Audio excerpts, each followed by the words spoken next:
जय हो सावरे नंदलाल की. भक्ती आयुर्वेदा चॅनलवर मी आचार्य कृष्णानंद आज घेऊन आलो एक गोड महाभारत काळामधील कथा.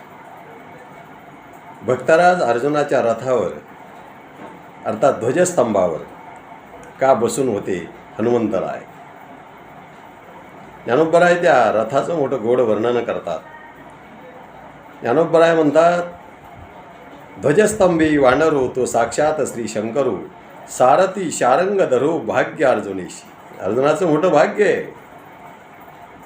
रथ चालवणारा प्रत्यक्ष जगाचा मालक गोपाल श्रीकृष्ण परमात्मा आहे आणि ध्वजस्तंभावर प्रत्यक्ष मारुतीराय बसलेले आहेत. काय भाग्य आहे अर्जुनाचं. असा हा भक्तराज किरीटी अर्जुन एकदा मारुतीरायांची त्यांची भेट झाली सेतुबंधावर अर्थात रामसेतू. त्यावेळेस अर्जुनाने सहज प्रश्न केला बोलता बोलता. खरं म्हणजे प्रभू रामचंद्र महाधनुर्धर त्यांनी जर मनात आणला असतं आणि बाणाचा सेतू केला असता तर हा दगडाचा सेतू करण्याची गरज नसती पडली. त्यावेळेस हनुमंतराय म्हणतात, त्यावेळेस देवालाही समजत नव्हतं का? समजत होतं, पण डोंगरा एवढी वानरं त्याच्यावरून जाणार होती. हजारो वानरं जाणार होती. बाणाचा सेतू टिकला नसता म्हणून प्रभूंनी दगडाचा केला. अर्जुन म्हणतो, मी त्यावेळेस असतो तर मी बाणाचा सेतू केला असता आणि कितीही डोंगरा एवढी वानरं गेली असती तरी माझा सेतू अभंग राहिला असता. मारुतीरायांच्या मनामध्ये थोडा राग आला. अर्जुनाचा अहम त्यांना जाणवला. सांगितलं, अर्जुना तू सेतू बनव, मी मोडून दाखवतो. अर्जुनाचं अर्थात श्रीकृष्ण भक्त आणि रामभक्त दोघांचं पैज लागले. जर मारुतीरायांनी सेतू मोडला अर्जुनाने केलेला तर काय करायचं? तर मारुतीरायांनी जर सेतू मोडला तर अर्जुनाने अग्निकाष्ठ भक्षण करेन म्हणून प्रतिज्ञा केली. आणि जर सेतू नाही मोडला अर्जुनाने केलेला तर मारुतीरायाने सांगितलं, मी तुझ्या रथावर ध्वजस्तंभावर निवास करीन. ठरलं दोघांचं. अर्जुनाने सर सर सर सर सेतू केला आणि काय आश्चर्य, मारुतीरायांनी भुभुक्कार केला. जय श्रीराम म्हणून मारुतीरायांनी उड्डाण केलं आणि सेतुबंधावर मारुतीरायांनी जशी उडी मारली सेतुबंधाचे अर्थात अर्जुनाने बनवलेल्या बाणाच्या सेतूचे तुकडे तुकडे झाले. अर्जुनाचा ठरल्याप्रमाणे अग्निकाष्ठ घेण्याचं ठरलं. अर्जुनाने चिता तयार केली. धनुष्य अडकवलं खांद्याला. प्रदक्षिणा केली, दुसरी केली. 7 प्रदक्षिणा करण्यासाठी अर्जुन तयार झाला. तेवढ्यात तिथे एक दिव्य असा ब्राह्मण वेशातील पुरुष त्या ठिकाणी. त्याने विचारलं, आपण काय करतात? त्यावेळेस त्या दोघांनी घडलेली घटना सांगितली.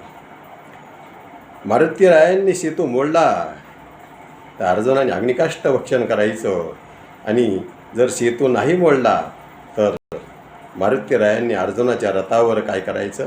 निवास करायचा ध्वजस्तंभावर. ठरलं असं होतं म्हणले. अर्जुनाने केलेला सेतू मारुतीरायांनी मोडला म्हणून आता अर्जुन काय करतोय? अग्निकाष्ठ भक्षण करतोय. त्यावेळेस तो असणारा दिव्य संन्यासी रूपामध्ये येईल ब्राह्मण वेशातील तो महात्मा म्हणतो, त्याला साक्ष कोण आहे?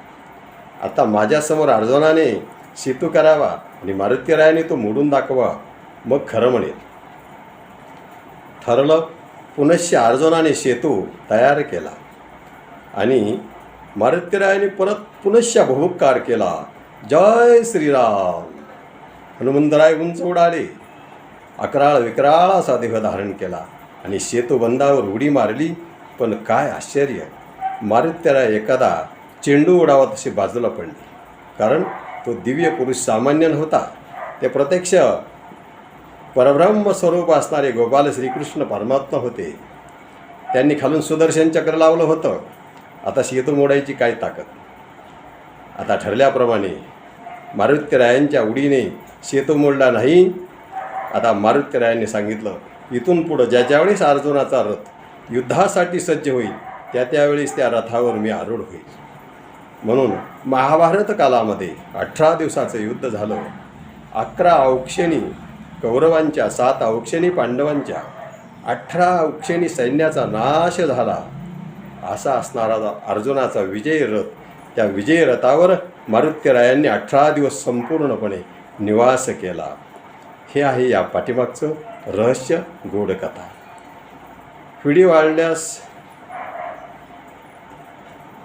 यूट्यूबवाल्यांनी चॅनलला सबस्क्राईब करा, शेअर करा, चॅनलला लाईक करा.